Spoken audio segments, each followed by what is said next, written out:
الحلو بقى في موضوع فقدان الذاكره ده ان 90% من الحالات بتبقى مؤقته، يعني ممكن لو تعرضت لصدمه جديده كده ممكن ترجع تفتكر عادي جدا.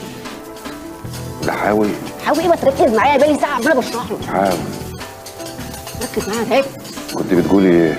كنت بقول لك يعني انك لو تعرضت لصدمه جديده ممكن ترجع تفتكر عادي جدا. صدمه جديده؟ ايوه. طب تاهت والجناح. ايه؟ احنا ننزل دلوقتي على الطريق وانت تيجي بعربيتك وتصدني تاني، يا رجعت لي الذاكره يا تشانيار. حرام عليك بقى، ما تضحكنيش، ابوس ايدك. ليه ما ضحكتيش ليه؟ عشان ده مش موقف اضحك فيه، يعني انت فاقد الذاكره، يعني انت في مصيبه على فكره. يا ست اضحكي، هتبقى مغمجه من كله، على الاقل نشوف ضحكتك اللي بتنور الضلمه دي. طب قول لي انت نزلت الصبح رحت فين؟ انا صحيت الصبح ما طايقش لحد. قلت انزل اتطلع في وشوش الخير، يمكن اعرف حد او حد يعرفني، وكنت هرجع تاني لولاش ان الحكومه جبصوني. منك لله سقلانس، منك لله. يعني ايه سقلانس؟ سقلانس تقريبا الهدهد الحديد. يا ساتر يا رب، يا ساتر يا رب. نهار اسود. انا كلمت لك النهارده الصبح اكبر مركز مخ واعصاب عشان نروح نكشف، بس حضرتك اختفيت فما عرفتش اعمل ايه، فهكلمهم تاني بقى عشان نحجز بكره. ماشي؟ ماشي. تفتكري يا انسه مالك انا كنت صالح ولا فاسد؟ محبوب ولا مكروه؟ ليه اهل ولا مقطوع من شجره؟ لا هو انا ما اعرفش، بس ان شاء الله هتفتكر. يا رب يا رب. طب انا عاوزه اناديك باسم، انا كل ما حد يسالني اقول له الراجل اللي خبطته، الراجل اللي خبطته، فعايزين نختار اسم كده. اسم؟ تفتكري انا اسمي ايه؟ لا احنا مش نقعد نخمن اسمك ايه، احنا نختار اي اسم. اي اسم؟ اي اسم. مدبولي. وحش. وحش قوي. درديري. ده اوحش من اللي قبله. اوحش من اللي قبله؟ وحش درديري قوي. وما فهمش ليه الاسمين دول اللي جم على نافوخي. مدبول يكونش اسمي مدبولي درديري؟ يا ساتر يا ساتر يا رب، لا يمكن. طب بص انا عندي اسم بحبه قوي ومش منتشر، اقوله لك؟ اوعى تقولي الشيمي. لا. نوح. نوح؟ على اسم سيدنا نوح؟ طب ما انا فاكر ان في سيدنا نوح. ايوه ما هو انا ضمن السيرش يعني اللي عملته. ضمن ايه؟ البحث اللي عملته ان انت يعني هتبقى فاكر المعلومات الاساسيه والمهارات. عارف المهارات؟ البهارات اللي هي ايه؟ مهارات ايه؟ مهارات اللي هو السواقه، اللغه. ايوه عارف. مالك واثق من نفسك؟ عارف. ايوه هم دول بس. نوح. طب وربنا زين اسم نوح. بص لي بقى كده. ليه؟ اصورك احطها على السوشيال ميديا. استغفر الله. على ايه؟ لا على شبكات التواصل الاجتماعي، فيسبوك والحاجات دي، عشان ممكن اهلك يعرفوك يعني ويتصلوا بينا. اضحك. وانت كده بتضحك؟ بضحك.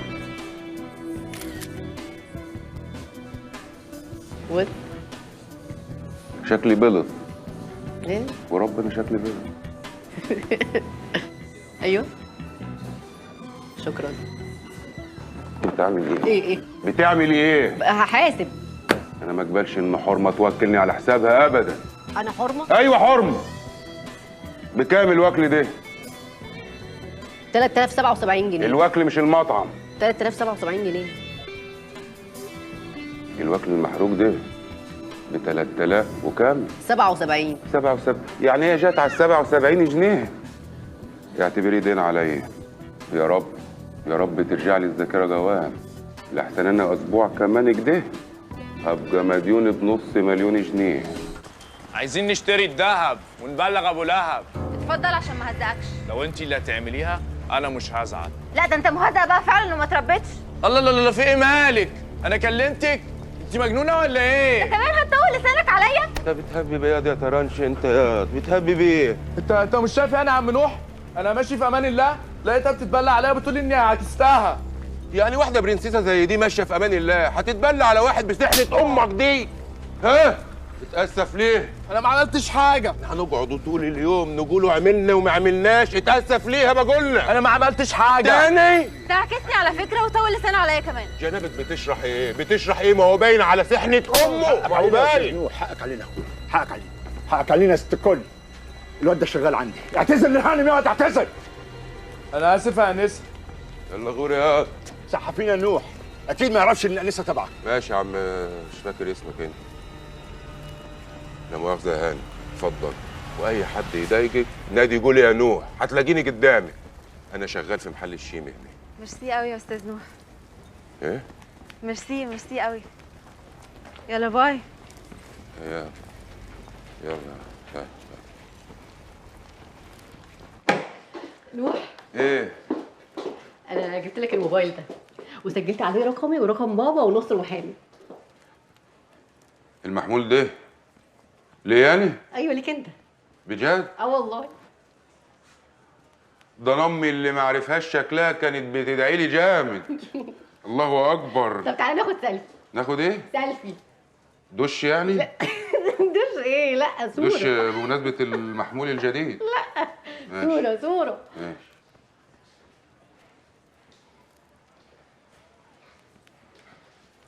مساء الخير. مساء النور. هو انا كنت بدور على نوح، هو موجود؟ تحت امرك يا فندم لو محتاجه اي حاجه. لا انا كنت بس عايز نوح يعني في حاجه لو هو موجود. نوح. يا نوح، يا نوح يا فندم. تعالى، الانسه بتسال عليك يا سنوح. يا دي النور، يمين بالله المحل نور، يمين بالله. تشربي ايه؟ لا ولا اي حاجه، ميرسي. انا بس كنت حابه اشكرك يعني على اللي انت عملته معايا الصبح. تشكريني على ايه؟ انا ما عملتش غير الواجب. اوعى يكون حد ضايقك تاني اطلع على اللي جوهم لك كله. لا خالص، ملوش لزوم. بس انا واخد على خاطري بصراحه. ليه كده؟ يعني تنزلي الصاغه وتشتري من حد غيرنا؟ لا انا مش جايه اشتري. انت عارف الحاج عنتر يا نوح؟ معلم عنتر الحلق؟ اه. هو في حد في الصاغه ما يعرفش المعلم عنتر الحلق؟ ده بقى يبقى جوز اختي. جوز اختك؟ يا سبحان الله. انت خالة حسن؟ لا جوز اختي سالي، مش مامة حسن. مساء الخير. مساء النور. ايه بقى اللي بيحصل فيه ايه؟ انت ملك صح؟ انت ملك خطيبة حسن. احنا شفنا بعض في الخطوبة على فكرة، وكنت هاجي الفرح برضو بس يعني اللي حصل روح بقى. شوف شغلك. يلا ماشي. طيب انا اسفة جدا ان انا عطلتك يا نوح، واوعدك يعني لو هاجي اشتري دهب بعد كده، مع اني ما بحبوش خالص، هاجي اشتري من عندك انت مش من عند الحاج عنتر. عطليني بكيفك وتنوري في اي وقت يا برنسيسه. انت اقسم بالله برنسيسه. ما خلاص بقى لك تنوري ايه؟ طيب باي باي. باي يا نوح. خلاص باي باي. باي. يا سبحان الله. بقى دي اخت مرات المعلم عنتر. هي اسمها ايه؟ انت مال اهلك؟ اسم جميل. اهلا وسهلا. بص بقى انا هفرجك على احدث حاجه لسه واصله. ايه رايك في ده؟ حلو قوي. رقيق كده وبسيط ويليق عليك على فكره. شوفي ده كمان مختلفه خالص. ده جميل قوي. طب بص، انا هصورهم الثلاثه واوريهم لاصحابي وان شاء الله هاجي اخد واحد منهم. اللي يعجبك واللي تختاريه، احنا تحت امرك اللي انت عايزاه. صباح الفل يا هواني. صباح النور. انا شايف ان الطقم ده مبين ملامحك الجميله. حضرتك مطربه؟ لا. ممثله؟ ام سبحان الله عليكي طلع بتقوليش سعاد حسني. اي حاجه بتليق عليه. ماشي والله اي حاجه بتليق عليه. والله فعلا انا بقولها كده برضه. طب انا محتاره بين الاثنين دول، شوف كده. عاوزه رايي؟ خدي التنين. واحد يليك في الجامعات والنوادي والتاني يليك في السهرات والخروجات. كتير الاثنين. هعمل لك واجب كبير قوي. بجد؟ هعمل لك خصم صاحب المحل نفسه. لا يا شيخ. وربنا. طب اوزنهم لي بقى. يلا اوزن دول. اوزن دول وانا هبقى اكلم الشيمي باشي على الخصم. الشيمي باشي صاحب المحلات، اكلمه على احلى خصم للهوانم. بجد؟ بجد. منورين. منوره يا مزمزيل ولا مش مزمزيل؟ مزمزيل. مزمزيل؟ ان شاء الله نفرح بيكي قريب وتجيب الشبكه من هنا برضه. نوح تعال.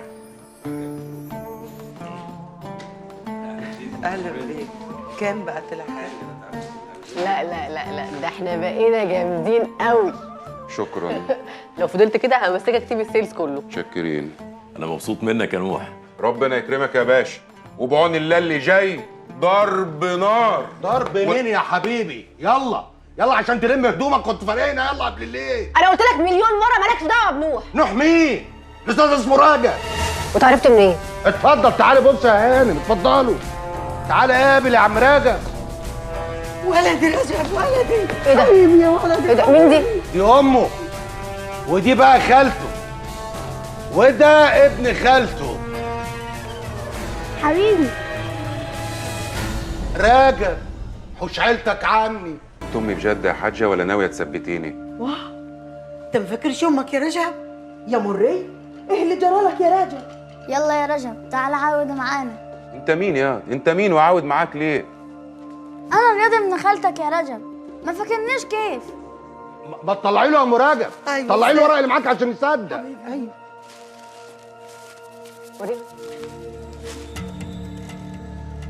رجب عبد ودود الدكروري. انا اسمي رجب الدكروري. دكروري ايه؟ ما كانش عاجبك مدبولي ولا درديري او طلع دكروري؟ ايه ده انت طلعت برج العذراء؟ مش لاقي عليك خالص. ليك عندي 10000 جنيه. يا ستي وزعيهم على الغلابه حلاوه رجوعي لناسي. انا كنت حاسه انك هتلاقي اهلك، الحمد لله يا رب. انا جالي تليفون بعد ما حطينا صورته على النت. قلت لا تلاقيها اشتغاله زي الاشتغالات اللي جات لنا قبل كده.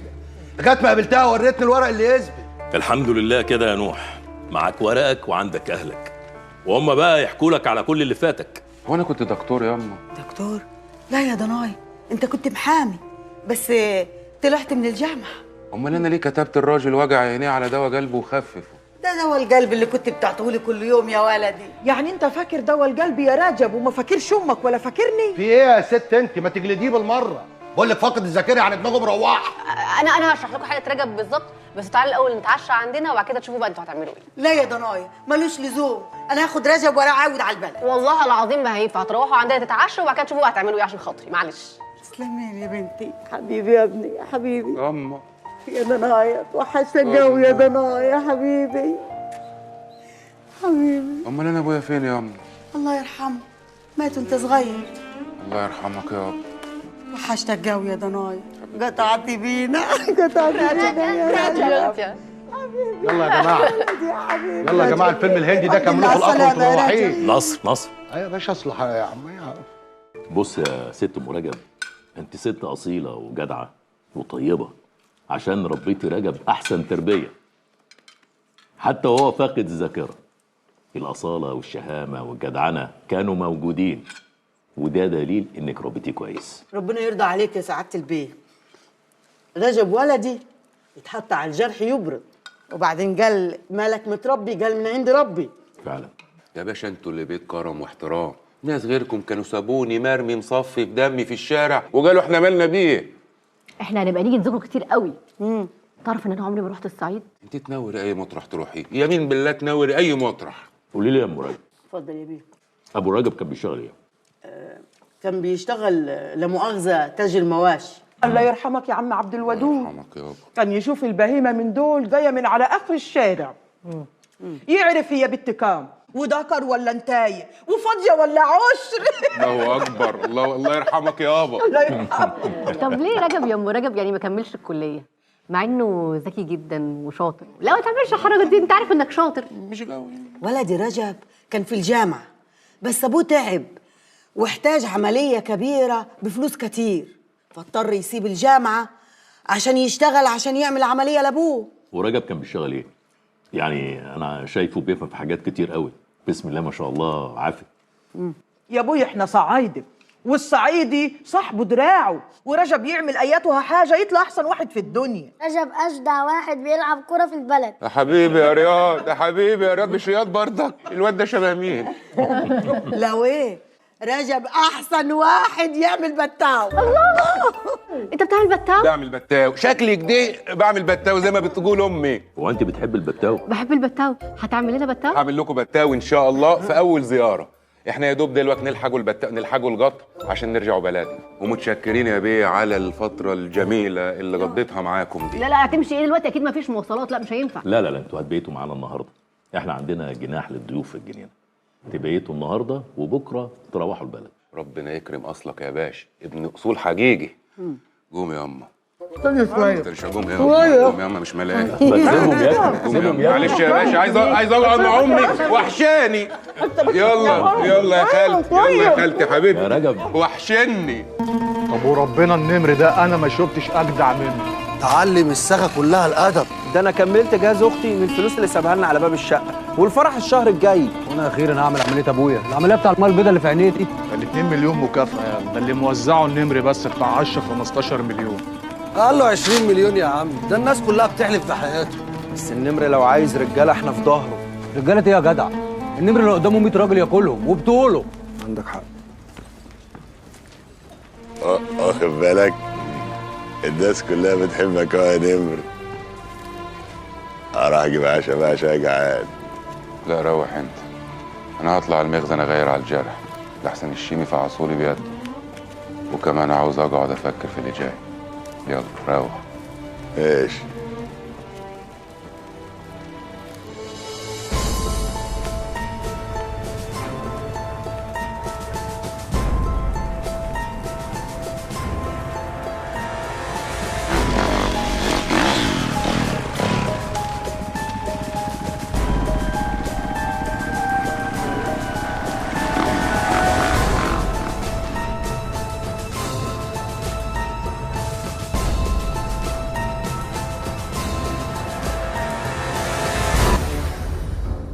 اوعى تكون كنت فاهم يعني ان انا ما كنتش فاهم ان حضرتك ورا موضوع حامد والسرقه دي.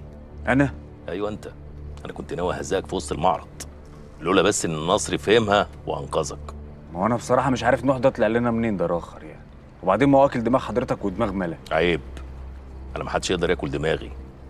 نوح ده واد طيب وابن حلال وجدع وبتاع شغل. يا ريتك تبقى زيه. اديني فرصه انت بس الاول. في واحدة عاوزة حد لدى جوه. واحده؟ دلوقتي؟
انت منين؟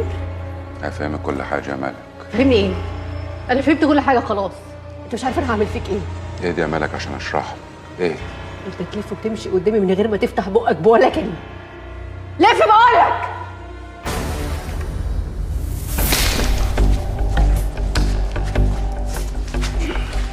اللي شفتيه ده نص الحقيقه بس، لو عايزه تشوفي الحقيقه كامله هوريها لك.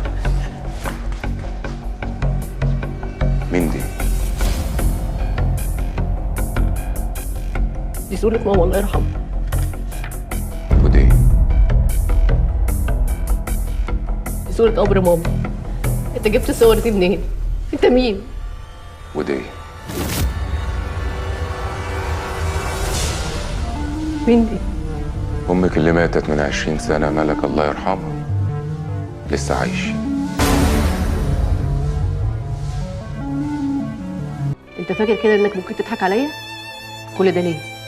عشان اكتشفت ان انت النمر؟ انت واحد حرامي ونصاب ودخلت الصاغه واشتغلتنا كلنا عشان تسرق فلوسنا.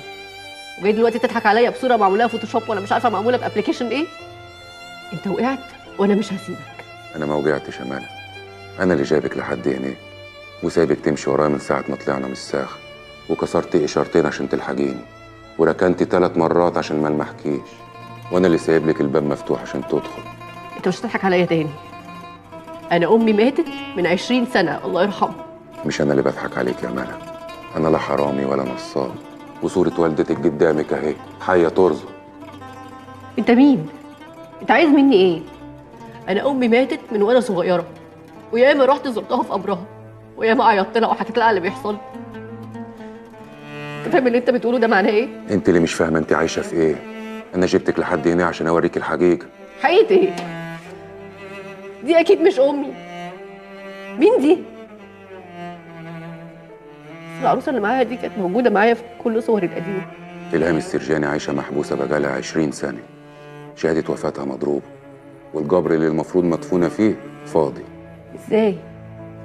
مين اللي عمل فينا كده انا وبابي كل السنين اللي فاتت دي وخلانا نتعذب عشانها؟ هو انت كنت فاقد الذاكره ولا انت اللي رميت نفسك قدام العربيه وعملت الفيلم ده كله؟ أنا ما فقدتش الذاكرة، والفيلم هو اللي أنت عايشة فيه من قبل ما تشوفيني. انت سرقت بابي وحاولت تقتله، وسرقت شمس وعنتر والحاوي، وجاي دلوقتي عايزني اصدقك؟ انا بقى مش مصدقه ولا كلمه من اللي انت بتقولها.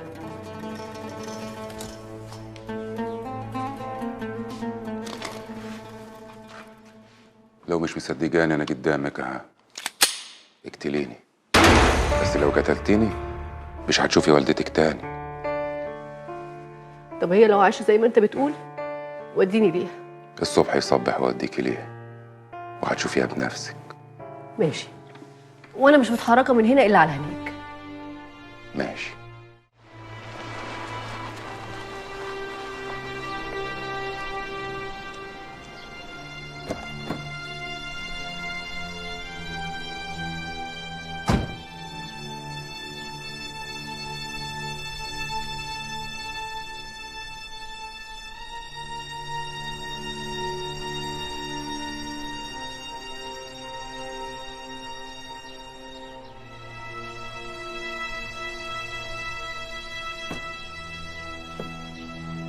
انزل يا ملا، انزل.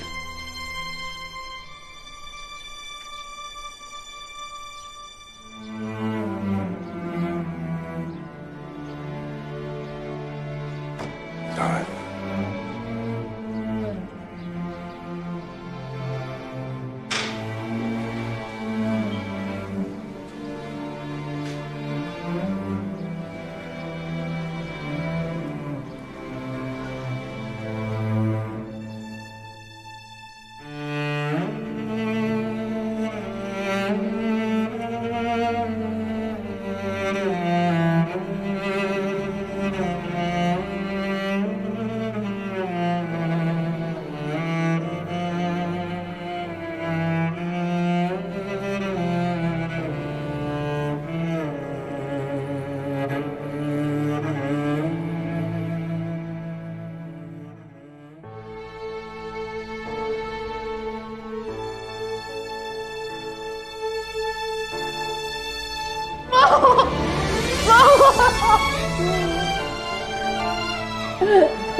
انت كويسه؟ انت كويسه؟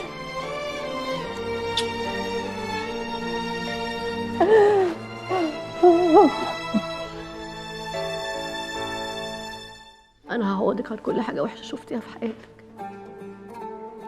هعمل لك اجمل بيت وهعيشك اجمل عيشه، وعمرنا ما هنبعد عن بعض تاني.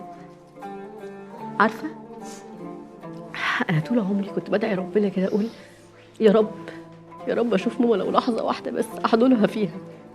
واديني اهو ربنا حقق لي امنيتي وحضناكي دلوقتي. انا مش عارفه اشكرك ازاي يا نوح، او ايا كان اسمك، انا ما اعرفش انت مين ولا بتعمل كل ده ليه، بس انا عايزه اقول لك ان انت عملت لي اكتر حاجه حلوه في حياتي. انت رديت لي روحي تاني. ولما تعرفي كل حاجه هتفهمي اني مش جاي لك في شر، واني جايب لك كل خير. بصي، انا مش هينفع اخدك معايا النهارده، الدكاتره مش راضيين، فانا اروح اوضب لك كل حاجه، بعد كده هرجع اخدك. ما تخافيش والله ما هسيبك، والله ما هسيبك. لا اعرف بس مين اللي عمل فينا كده، انا مش هسيبك. الشيمي الشيمي الشيمي الشيمي الشيمي. هو انتوا ايه؟ انتوا مش بني ادمين؟ هو انا كل اللي حواليا كده ولا كل الناس كده وانا مش فاهمه؟ كل واحد جواه شيطان يا ملا، وانت حظك ان كل اللي حواليك شيطانهم هو اللي سايقهم. بس صدقيني انا مش زيه. انت مين؟ انا اصلا ما اعرفكش. انا من ساعه ما شفتك وانا ماشيه وراك باحساسي. ده انا هبله قوي، حتى احساسي طلع متخلف. وانا بقى كنت عامله فيها البت لفه ودايره مش زي بقيه البنات بتوع انستجرام والصور والسهر والكلام ده. انا بنت الصاغه اللي متربيه مع الصنايعيه ومع بتوع الثلاث ورقات، وفكار اللي ما يكونش عليه في وسط راسه يتاخد على قفاه. انما انا اي حد معدي ممكن يديني على قفايا عادي جدا، وكل قفا اجدع من اللي قبله. كركو يا ملك ما فيهوش حاجه ثابته غير الميزان والنار. النار هي اللي بتفرز المعدن الغالي من الرخيص، والميزان هو اللي بيقدر كل واحد على قد مقداره، وفي الاخر كلنا هنطلع على الميزان، وكل واحد هيتجازى على اللي عمل. انا هربت من العالم بتاعي عشان كنت مطمنه وانا معاك. عارف يا نوح، انت كنت اخر رهان ليا. انت جيت لي في وقت انا كنت فعلا محتاجاك. قلت واد نضيف وقلبه طيب. اتاريك كنت بتمثل عليا وبتشتغلني. تعرف انا كنتش بعرف انام بالليل.